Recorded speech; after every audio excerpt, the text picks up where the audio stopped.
सुतां देवं कंसचाणूरमर्दनं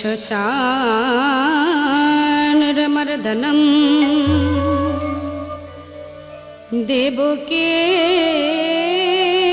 परमानंद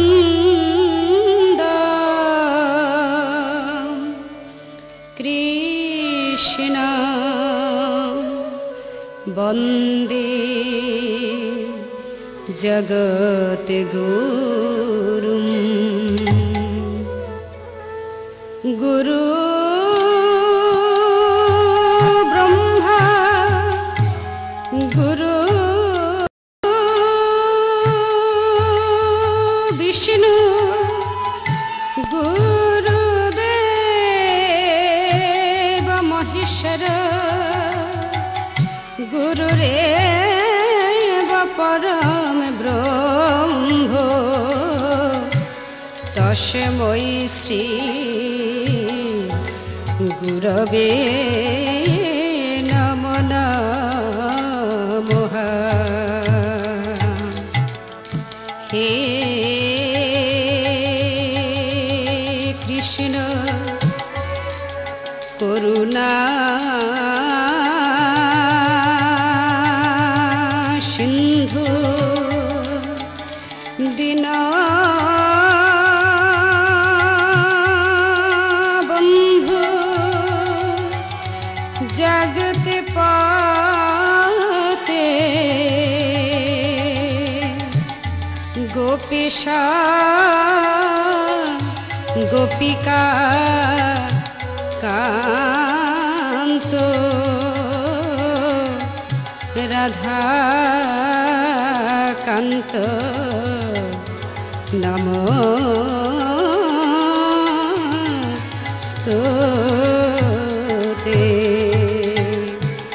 तपेत कांचन गौरांगी राधे वृंदावनेश्वरी वृषभानुसुतां देवी तां नमामि हरि प्रिया।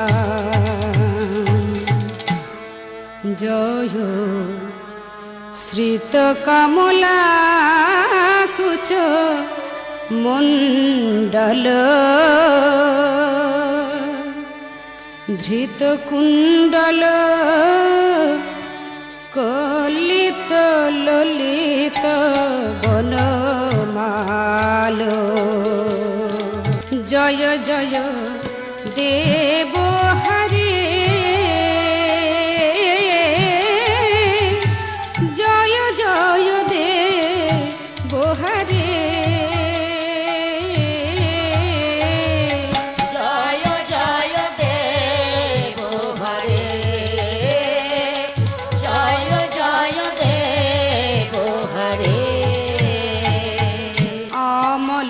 कमल दल लोचना भव मोचन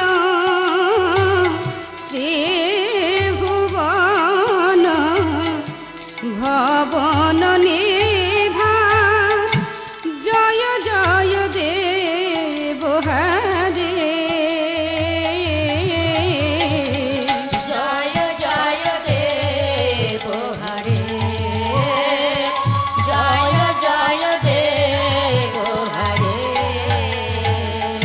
अभिनव जलधर सुंदर झित मंदार श्रीमुख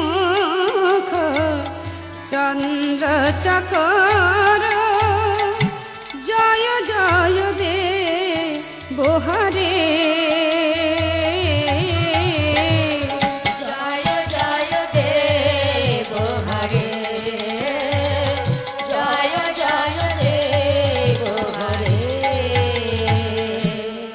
ईशु नित्य निरंजन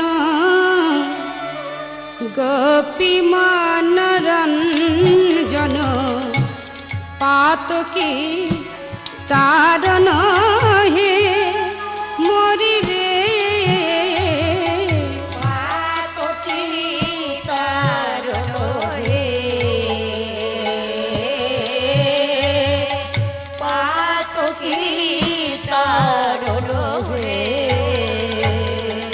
নিত নিরমল ভক্ত বৎসল ঠাকুর প্রাণ মন হে মন হে ঠাকুর প্রাণ মন হে ঠাকুর প্রাণ মন হে একবার এসো হে এসো হে এসো হে এসো হে গোপী মনোরঞ্জন প্রভু এসো হে এসো হে গোপী মনোরঞ্জন প্রভু এসো হে এসো হে ঠাকুর শ্রী শ্রী বিল্বমঙ্গল ষষ্ঠদশ শতাব্দীর প্রথম পাদে দক্ষিণ ভারতের কৃষ্ণবেন্না নদীর তীরে প্রাসাদোপম অট্টালিকায় ধনী ব্রাহ্মণের একমাত্র পুত্ররূপে জন্মগ্রহণ করেন। কৃষ্ণ বেন্নায় নদী তীরে কৃষ্ণ বিভিন্ন গ্রাম কৃষ্ণ বেন্না গ্রাম তথাই জন্ম নিলেন বিল্ল ঠাকুর নাম গো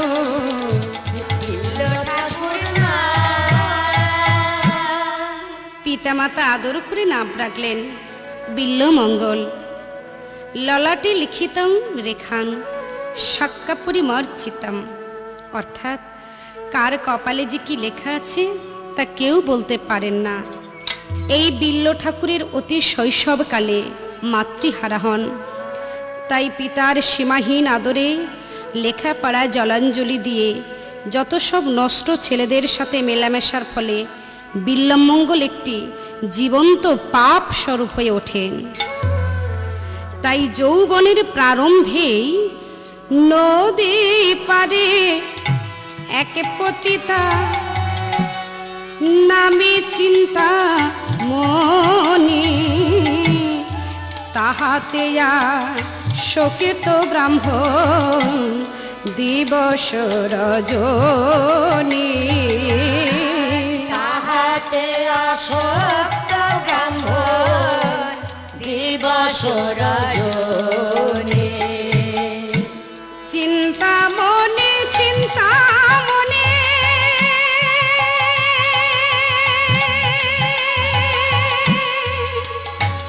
আমার প্রাণের চিন্তামণি,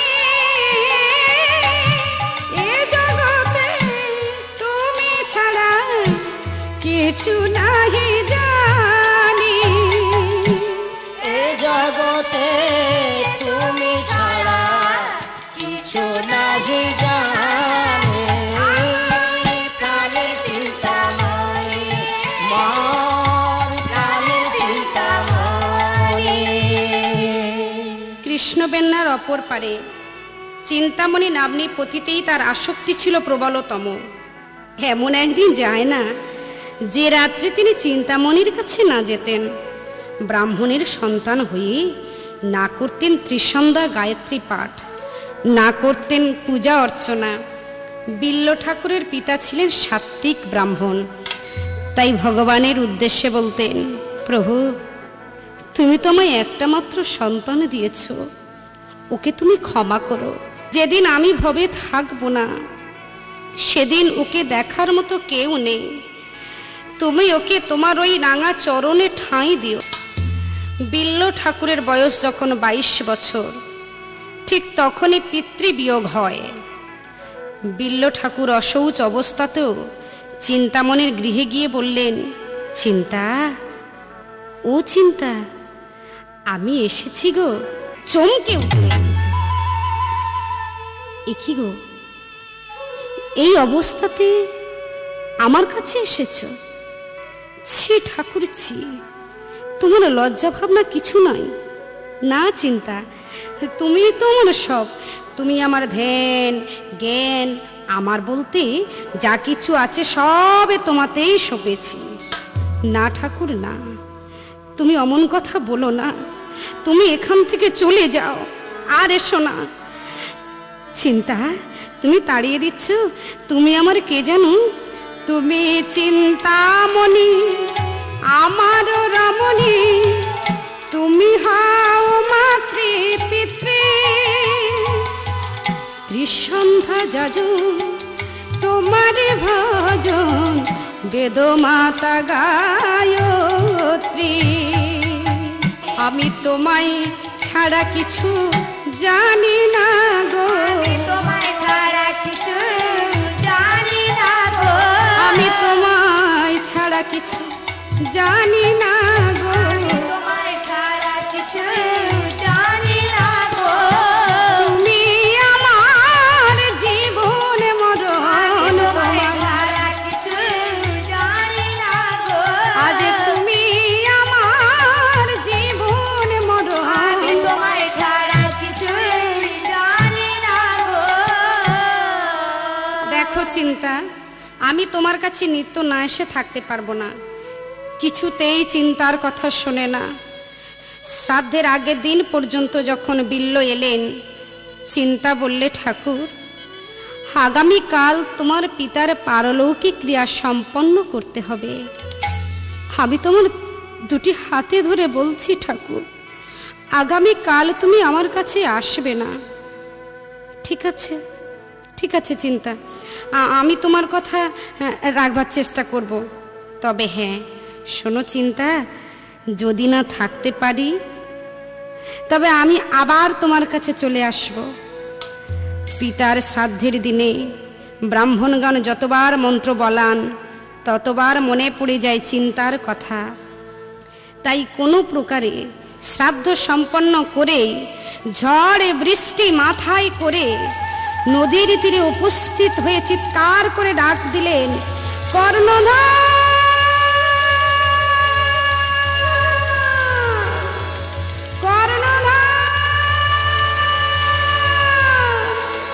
তুমি কোথায়?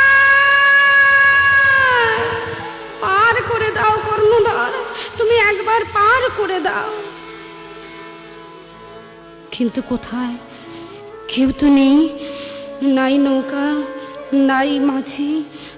আমি এখন কি করে যাব? বেশ, আমি যদি চিন্তার হয়ে থাকি, নাই বাকলো নৌকা ভেলা, আমি ঠিক পার হয়ে যাব। নদী পারে যাইতে নাহি নৌকা ভেলা, প্রেম তরণীতে পড়ি জলে ঝাঁপ দিলা। জলে ঝাঁপ দিলা, জলে ঝাঁপ দিলা। জলে ঝাঁপ দিয়ে মনে মনে চিন্তা করছেন, নৌকা নাই তো কি হয়েছে, কিন্তু চিন্তামণির জন্য আমার প্রেম আছে, অনুরাগ আছে। আমি প্রেম ও অনুরাগ নিয়ে ঠিক পার হয়ে যাব। হায় রে, এ কি প্রীতি গো! বিপদে ভগবানকে স্মরণ না করে এক পতিতা নষ্টাকে অন্তর দিয়ে ডাকছেন আর বলছেন, পারে কর গো ও হে চিন্তামণি, ও হে চিন্তামণি। পার কর গো ও হে চিন্তামণি, ও হে চিন্তামণি। নামের মালা পইরা গলে ভাইসা দিলাম দেহ খানি, পার কর গো ও হে চিন্তামণি, ও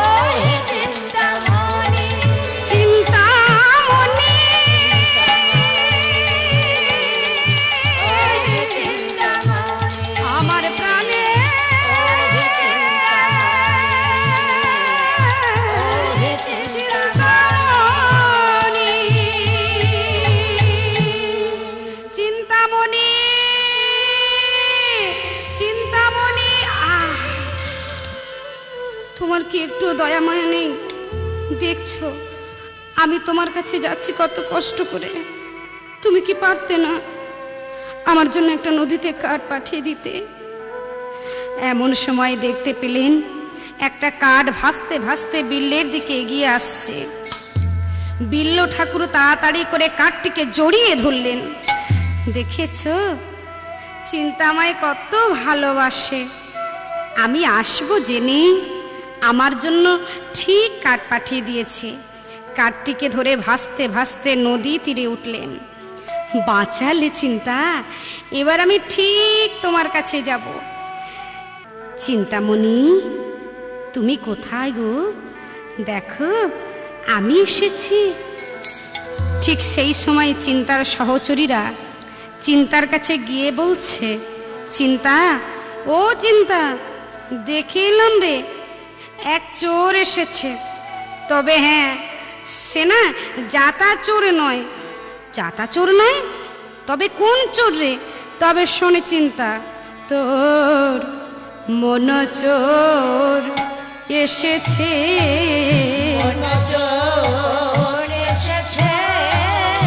দেখে এলাম ওরে চিন্তা,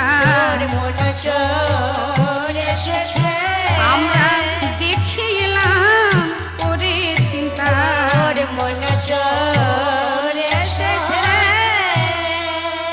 কথাটি শুনে চিন্তা চমকে উঠল। ঠাকুর তুমি আজও এসেছো? এই ঝড় বৃষ্টিতে তুমি নদী পার হলে কেমন করে? কেন? আমি আসবো জেনে তুমি তো নদীতে একটা কাঠ ভাসিয়ে রেখেছিলে। আমি তোমার জন্য নদীতে কাঠ ভাসিয়ে রেখেছিলাম। আচ্ছা ঠাকুর, কই চলো তো দেখি। বিল্ল ঠাকুর চিন্তার হাত ধরে বললেন, ওই দেখো, ওই তো কাঠ। ওই কাঠে চেপেই নদী পার হয়ে এসেছি। চিন্তা দেখে বললে, এ কি ঠাকুর, এ তো একটা সবে দেহ। একটা মরা মানুষকে ধরে কাঠ ভেবে পার হয়ে আমার কাছে এসেছো। হে তোমার কেমন প্রেম ঠাকুরছি, ঠাকুরছি। তুমি যে মন প্রাণ আমাকে দিয়েছো, সেই মন প্রাণ যদি একটু ভগবানের চরণে সমর্পণ করতে, তাহলে তুমি ভগবানের দর্শন পেতে। চলে যাও ঠাকুর, আমি তোমার মুখ দর্শন করতে চাই না। চিন্তা, আমায় তাড়িয়ে দিচ্ছ? আমি সব কিছু ত্যাগ করতে পারবো, কিন্তু তোমায় আমি ত্যাগ করতে পারবো না। ঠাকুর একটা কথা বলি শোনো, তুমি এই পতিতাকে যে মন প্রাণ দিয়েছ, তোমার মধ্যে যে ভক্তি অনুরাগ প্রেম আছে, আমি তোমার হাতে ধরে বলছি, তুমি শুধু একবার, কি বলছো? হ্যাঁ আমার কথা শোনো, ভোকেতে ডোরে বাঁধো তারে আপন হৃদয় মন্দিরে। সে যে ভক্তির বাঁধা ভব মাঝারে, ভক্তির বাঁধা ভব মাঝারে, ভক্তির বাঁধা ভব মাঝারে। যাকো প্রেম ভক্তি মাখা সুরে, ভক্তি মাখা সুরে, সে যে ভক্তির বাঁধা ভব মাঝারে, ভক্তি মাখা সুরে, ভক্তির বাঁধা ভব মাঝারে, ভক্তি মাখা সুরে। না চিন্তা, আমি তোমায় ছেড়ে কোথাও যেতে পারবো না। চিন্তা দেরি না করে ছুটে গিয়ে আপন উপাস্য কৃষ্ণ মূর্তিটি নিয়ে এসে বিল্ল ঠাকুরের সম্মুখে রাখলে আর বললে, আমি নষ্টা পতিতা, আমার প্রতি মন না দিয়ে এই মন হরিপাদ পদ্মে সঁপে দাও। আমি ওই তোমার কামনা ক্লিষ্ট চোখের দিকে তাকাতে পারছি না, তুমি দূর হয়ে যাও চোখের সামনে থেকে। শোনো ঠাকুর, আমার দিব্যি রইল, যদি তুমি আমার কাছে কোনোদিন আসো, তাহলে আমার আমার এই মৃত দেহখানা তুমি দর্শন করবে। চিন্তা নত জানু হয়ে চিন্তার কাছে দুটি হস্ত বাড়াইয়ে বলে উঠলেন, চিন্তা গো, আমায় দাও না তোমার ওই কৃষ্ণ মূর্তিটা।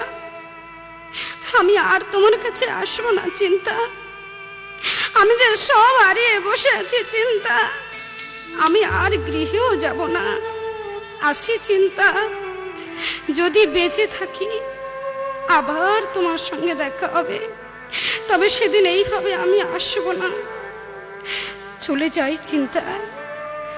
পথে ছুটে চলেছেন পাগল পাড়া হয়ে, যাকে পায় তাকে জিজ্ঞাসা করেন, বলতে পারো ওগো আমি কোথায় গেলে পাবো রে দেখা আমার ব্রজধাম। আমার ব্রজধাম, আমার ব্রজধাম। নয়নে আমার বাড়ি যে ঝরে, মুখেতে কৃষ্ণ নাম। আমার ব্রজধাম, আমার ব্রজধাম। হ্যাঁ গো, হ্যাঁ বলতে পারো আমি কোথায় আমার কৃষ্ণ কানাই,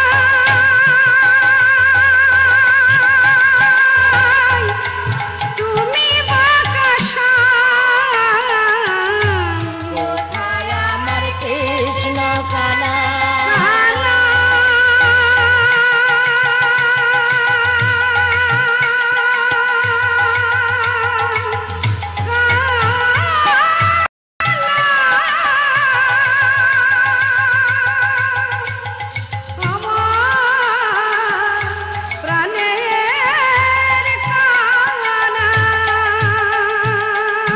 কোথায় আমার কৃষ্ণ কানাই, তুমি বাকাশাই। কোথায় গেলে পাবো রে দেখা আমার ব্রজধাম। আমার ব্রজধাম। কৃষ্ণ মূর্তিটি বুকে নিয়ে ছুটতে লাগলেন সম্মুখ পানে। যাকেই দেখতে পায় তাকে জড়িয়ে ধরে বলে, বলো না গো কোথায় আমার কৃষ্ণ, কোথায় গেলে তাকে পাবো। ঠিক সেই সময় পথে মিলিত হলেন তথাকথিত বিখ্যাত বৈষ্ণব যোগী সোমগিরি মহারাজের সাথে। অলৌকিক শক্তি সম্পন্ন এই যোগীর কাছে দীক্ষা প্রার্থনা করলেন। তিনি মুচকি হেসে বললেন, বেটা তোমার দীক্ষা তো হয়েই গেছে গো, আমার দীক্ষা না গুরুদেব, কেউ আমায় দীক্ষা দেয়নি। কেন? তোমার দীক্ষা যে চিন্তামণি দিয়েছে। যাও যাও, তুমি আর এখানে থেকো না, তুমি বৃন্দাবনে গিয়ে নাম ভজন করো, অচিরেই সিদ্ধি লাভ করবে। গুরুদেব আমি সব হারিয়েছি গুরুদেব, আপনি আমাকে আপনার চরণে ঠাঁই দেন গুরুদেব। গুরুদেব আমার এই শেষের দিনে আপনি ছাড়া কেউ নেই গুরুদেব। আমার দাড়ি মাঝি সবই গেল, একা মাত্র বাকি, তবু তোমায় পাবো বলে দয়াল আশায় বসে আছি, দয়াল আশায় বসে আছি। তুমি হইও পারের নেয়ে আমার জীর্ণ তরি,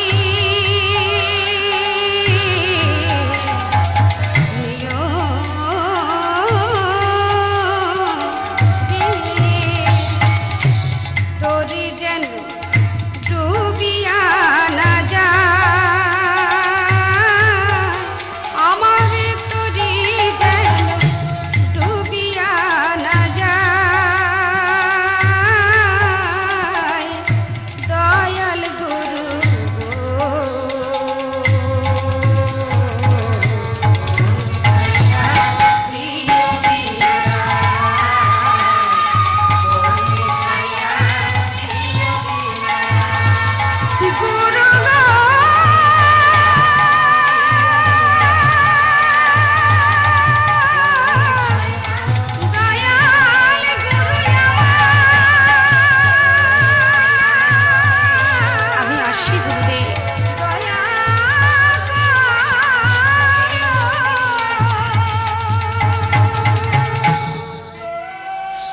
গিরির নির্দেশ অনুসারে বৃন্দাবনের দিকে যাবার সময় নদীতে স্নানরত অহল্যা নাম্নী রূপবতীকে দেখে পুনরায় কাম শক্তিতে আসক্ত হলেন। তাই বিল্ল ঠাকুর চিন্তা করলেন, ওই যে নারীটি স্নান করছে, আমি ঠিক ওরই পশ্চাতে চলে যাব, দেখব কোথায় যায়। তাই বিল্ল ঠাকুর কেমন করে যায় গো, ঠমকি ঠমকি চলেন বিল্ল ঠাকুর আজ।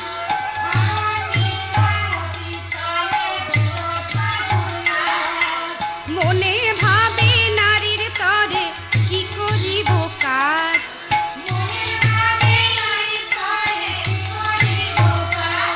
আজ ভাবেন মনে মোহনে নারীর তরে কি করিবে, নারীর তরে কি করিবে।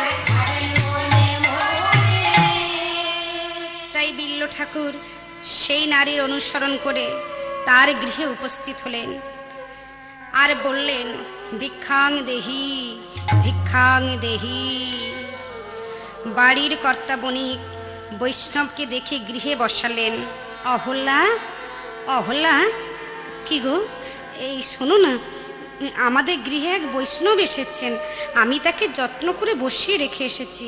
তবে জানো অহল্যা, শাস্ত্রে বলেছে, কি বলেছে গো, অনেক ভাগ্যের ফলে বৈষ্ণবয়া সেন গৃহে, গৃহে হয় বৈষ্ণব সেবন।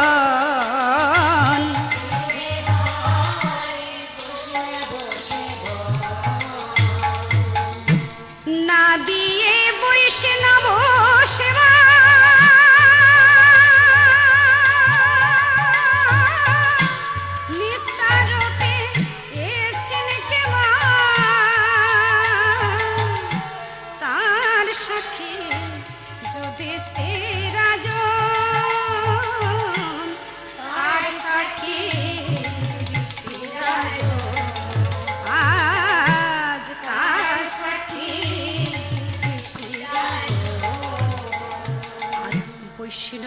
সেবার করো আয়োজন, হয়ে শুদ্ধ শান্ত মন, আজ হয়ে শুদ্ধ শান্ত মন।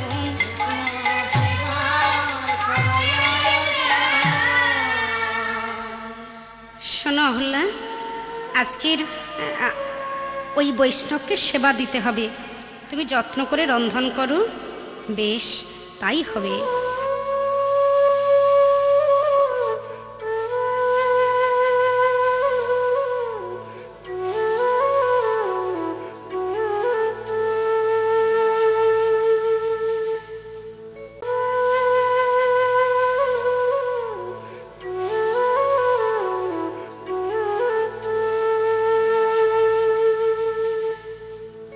ভক্তিভাবে সেবা দেওয়ার পর বণিক বলে উঠলেন, বৈষ্ণব, আপনি তো আমার বাড়িতে ভোজন করেছেন, তা দক্ষিণাস্বরূপ তো কিছু দিতে হয়, আপনি কিছু দক্ষিণা নিন। বৈষ্ণব বলে উঠলেন, তুমি যদি দক্ষিণা দাও, আমি যা চাইব আমায় দেবে তো? হ্যাঁ হ্যাঁ, আমার কিছুর অভাব নাই। তাহলে 3 সত্যি করো, আমি যা চাইব তুমি তাই দেবে। বেশ, আমি আমার ইষ্ট দেবতার স্মরণ করে 3 সত্য করলাম, আপনি যা চাইবেন আমি তাই দেব। এবার বলুন, আপনি কি চান?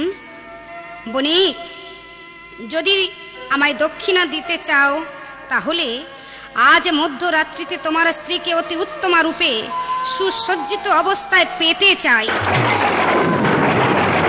উত্তর দাও বণিক, দেবে তো? তোমার ওই স্ত্রীকে আমাকে দিয়ে দেবে তো?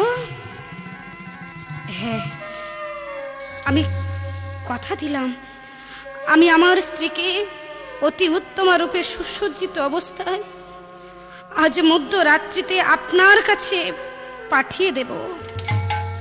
অহল্যার কাছে এসে বললেন, অহল্যা, শোনো অহল্যা, আমি কি করেছি জানো? কি করেছো? আমি দক্ষিণা, দক্ষিণা? হ্যাঁ হ্যাঁ, ওই বৈষ্ণব ভোজন করালে দক্ষিণা দিতে হয়। তা বেশ বেশ, আমাদের তো অর্থের অভাব নাই, দাও, যা চাই বৈষ্ণব তাই তুমি দাও। অহল্যা, আমি দক্ষিণা স্বরূপ ওই ব্রাহ্মণকে তোমাকে দান করে দিয়েছি। ছি ছি ছি ছি ছি ছি, এ কি করেছো? এ কেমন করে সম্ভব? হতে পারে না, আমি কিছুতেই যাব না। আমি যে তোমারই, আমি কেমন করে ওই বই। অহল্যা, কিন্তু আমি যে ব্রাহ্মণকে কথা দিয়েছি, আজ রাত্রিতে আমি তোমাকে নিজের হাতে সাজিয়ে দেব। কি করলে তুমি? আমি কি অপরাধ করেছিলাম তোমার ওই চরণে? কেন তুমি আমাকে এইভাবে পাঠিয়ে দিচ্ছ? বেশ, আমি আমার ইষ্ট দেবতার কাছে যাই। স্বামীর চরণ ছেড়ে ইষ্ট দেবতার কাছে গিয়ে বললেন, ঠাকুর, আমি কি পাপ করেছিলাম? কেন আমায় এত বড় শাস্তি দিলে? ঠাকুরের কথা শোনার আগে আমার মৃত্যু হলো না কেন? অহল্যা, এসো, আমি নিজের হাতে তোমাকে সাজিয়ে দিই। ব্রাহ্মণ সেবার পর যদি না দক্ষিণা দিই, আমাদের গৃহে অমঙ্গল হবে। নিরুপায় হয়ে স্বামীর কাছে গিয়ে দাঁড়ালেন। নিজের হাতে মনের মতো করে নিজের স্ত্রীকে সাজাতে লাগলেন। সুসজ্জিত অবস্থায় ব্রাহ্মণের কাছে নিয়ে এলেন আর বললেন, ঠাকুর, এই নিন, আমার স্ত্রীকে আপনার কাছে আমি দিয়ে দিলাম। অহল্যা ভয়ে, লজ্জায়, ঘৃণায় মাথা হেঁট করে দাঁড়িয়ে আছেন। বেশ কিছুক্ষণ ব্রাহ্মণ অহল্যার দিকে তাকিয়ে থাকার পর চিন্তামণির কথা মনে পড়ে গেল। স্মরণ হলো গুরুদেবের কথা। বিবেক বলে উঠল, রে ব্রাহ্মণ, এ জগতে সবই মিথ্যা, সত্য শুধু কৃষ্ণচরণ। এখন চিন্তা কর, তুই কি নিবি, কামিনী কাঞ্চন না কৃষ্ণচরণ? বিল্ল অহল্যার দিকে এগিয়ে এসে বললেন, বাবা বাবা, বেশ সুন্দর মানিয়েছে গো তোমাকে। তুমি কত রূপবতী, তোমার স্বামী বুঝি তোমায় নিজের হাতে সাজিয়ে দিয়েছে? হ্যাঁ, আমায় নিজের হাতে সাজিয়ে দিয়েছে। বেশ বেশ, আমি তোমার কাছে দুটো বস্তু ভিক্ষা চাইব, আমায় দেবে? বলুন ঠাকুর, কি চান? আমি তো আমার সর্বস্ব দেওয়ার জন্য আপনার কাছে উপস্থিত হয়েছি। দেবে? তবে দাও, তোমার ওই মাথার সোনার কাঁটা দুটো আমায় দিয়ে দাও। তাড়াতাড়ি করে অহল্যা মাথার সোনার কাঁটা দুটো ঠাকুরের হস্তে দিয়ে বললেন, এই নাও ঠাকুর। যেই না হস্তে দিয়েছেন, বিল্ল ঠাকুর বলে উঠলেন, মা, মাগো, যে নয়ন দিয়ে আমি কামিনী কাঞ্চনকে দেখেছি, সেই কামিনী কাঞ্চনের মোহে পড়ে সবকিছু ভুলে যেতে বসেছি। সেই নয়ন আমি রাখবো না মা। এই কথা বলার সঙ্গে সঙ্গে কাঁটা দুটি নিয়ে নয়নে বিদ্ধ করলেন। এ কি করলে বাবা? না না না, তোমার দুটি নয়ন দিয়ে রক্ত ঝরছে, এ তুমি কি করেছো? মা, আমি ঠিক করেছি মা, ঠিক করেছি। কিন্তু বাবা, বাবা দেখেছো তোমার নয়নের অবস্থা কি? হ্যাঁ মা, ফুটিল না নয়নের, অঝর ভাবে রক্ত ঝরে। মা বলে ডেকেছি তোমারে, তবে কি আমায় ফুল দেবে না?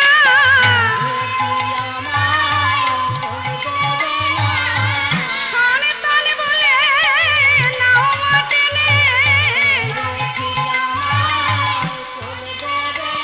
মাগো সন্তান বলে নাও মাটেনে।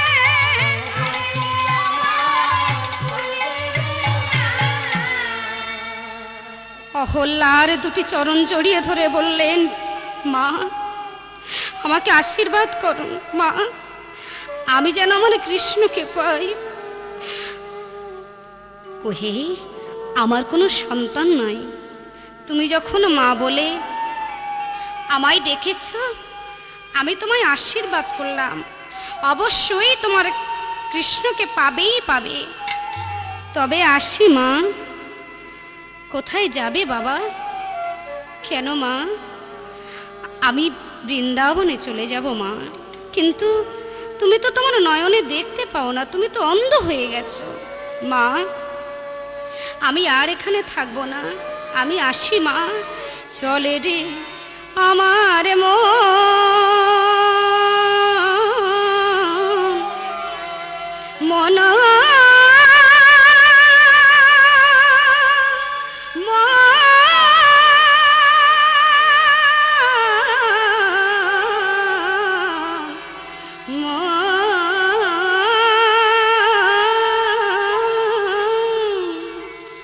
যমুনা যমুনা যমুনা ফুলিনে বৃন্দাবন। চলে রে আমার মন যমুনা ফুলিনে বৃন্দাবন। রাধা কুণ্ড শ্যামে কুণ্ড, রাধা কুণ্ড শ্যামে কুণ্ড, গিরি গোবর্ধন যমুনা ফুলিনে বৃন্দাবন।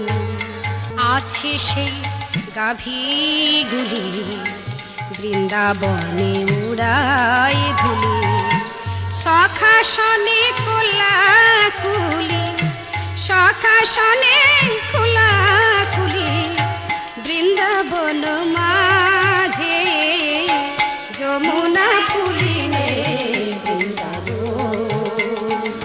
চল রে আমার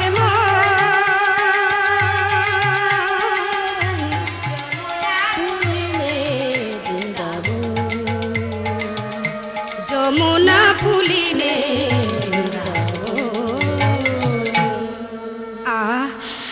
চলতে পারছি না ঠাকুর, চরণে কাঁটা বিঁধে গিয়ে কখনো রক্ত ঝরছে।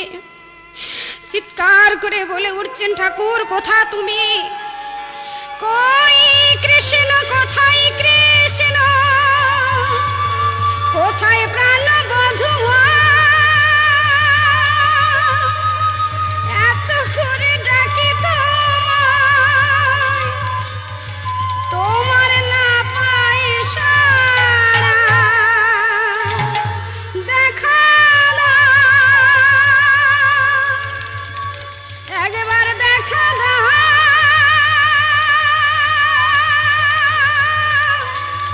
দেখা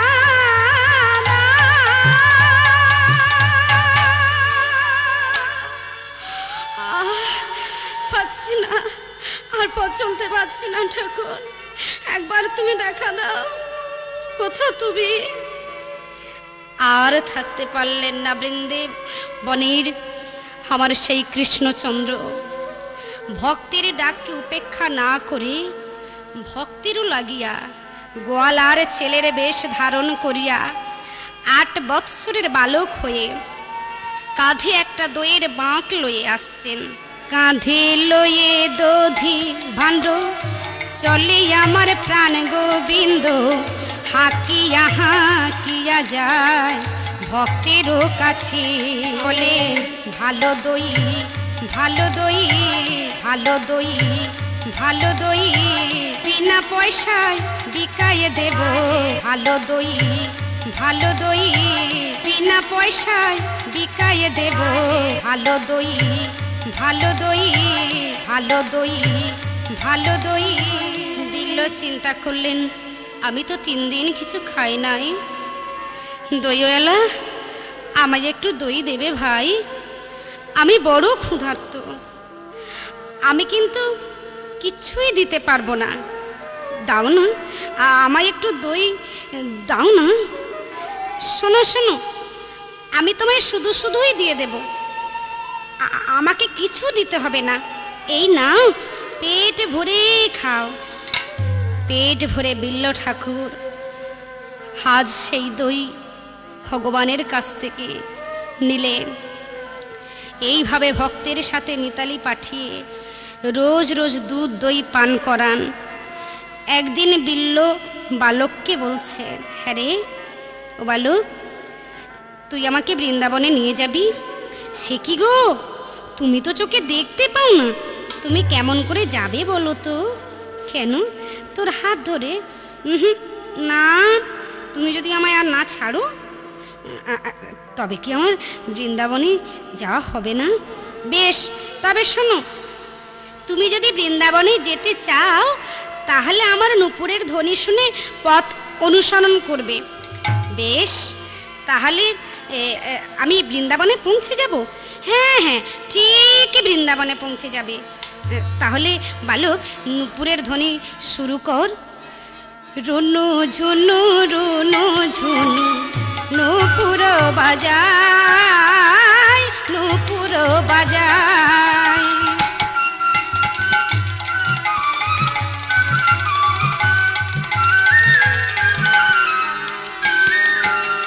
তাহা শুনি বিল্ল ঠাকুর বৃন্দাবনে ধায়, বৃন্দাবনে ধায়।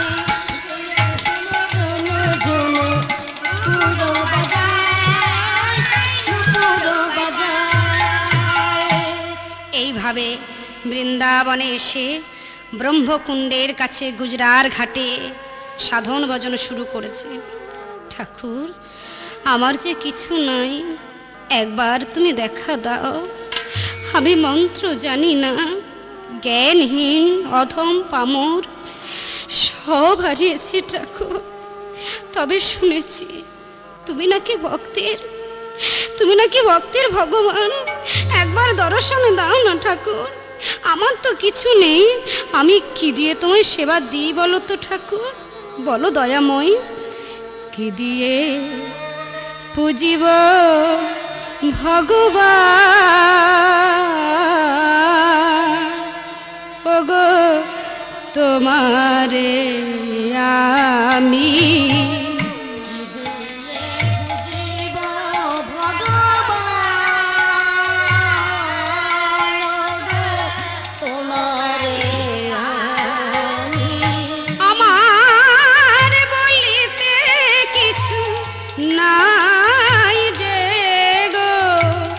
সকলে তোমারি দান।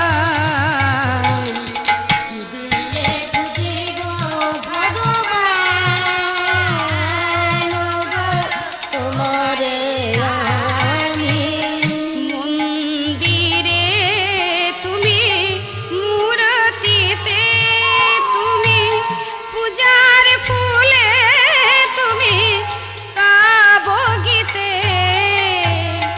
নাও হে প্রেমের ঠাকুর, প্রেমের পূজা। নাও হে প্রেমের ঠাকুর, প্রেমের পূজা। তুমি তো ভক্তের ভগবান।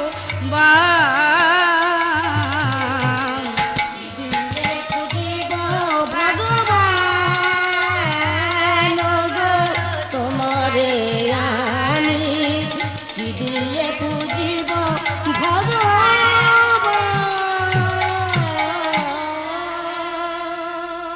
কতদিন আর কষ্ট দেবে, আর যে সইতে পারছি না ঠাকুর। কোথায় গেল সেই রাখাল বালক? বারবার মনে পড়ে যায়। যশোদা দুলাল ব্রজের গোপাল, বৃন্দাবন মন হারি,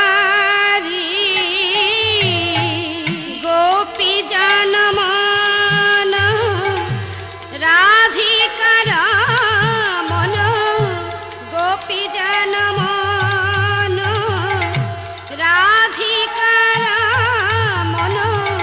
চিত্ত হারি নিশিধারি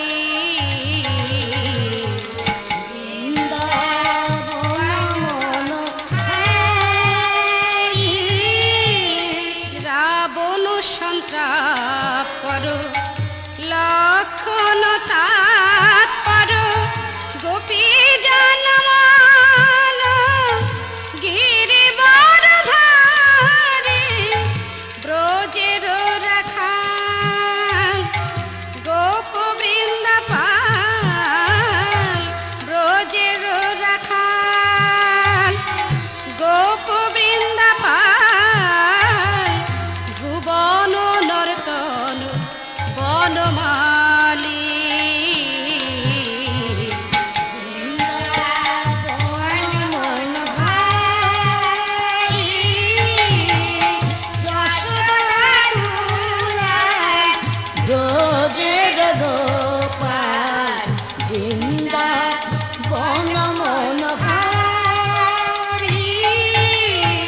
দেখা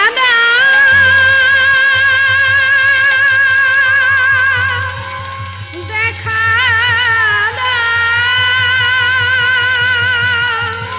দেখা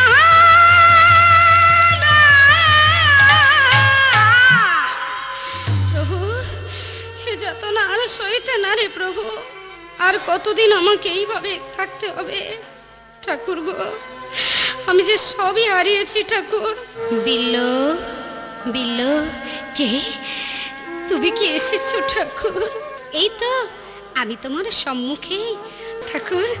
আমি যখন পেয়েছি তোমায়, আমায় আশীর্বাদ করো ঠাকুর। আমি যেন জনমে জনমে তোমার ওই রাঙাচরণ সেবা করতে পারি ঠাকুর।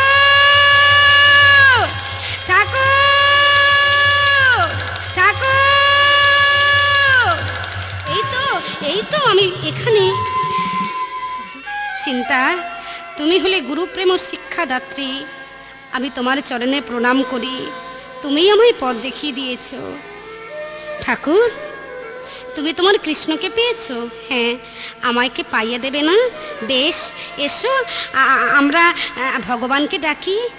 আনন্দ নব ঘন শ্যাম হেরি সুন্দর নয়নাভিরাম চরণে শরণ নিলাম ধন্য ত্রিভুবন ধাম। জয় আনন্দ নব ঘন শ্যাম হরি বল হরি সুন্দর নয়নাভিরাম হরি বল চরণে শরণ নিলাম হরি বল। ধন্য ত্রিভুবন ধাম। কৃষ্ণ যে ভক্ত বিকারী হৃদয় কুঞ্জ কানন বিহারী কৃষ্ণ কেশব মুরারি কৃষ্ণ কেশব মুরারি নামিতে পায় মুখধাম। আনন্দ নব ঘন শ্যাম হেরি সুন্দর নয়নাভিরাম চরণে শরণ নিলাম ধন্য ত্রিভুবন ধাম। জয় আনন্দ নব ঘন শ্যাম হেরি সুন্দর নয়নাভিরাম চরণে শরণ নিলাম ধন্য ত্রিভুবন ধাম। জয় রাধে শ্যাম, জয় রাধে শ্যাম, জয় রাধে শ্যাম।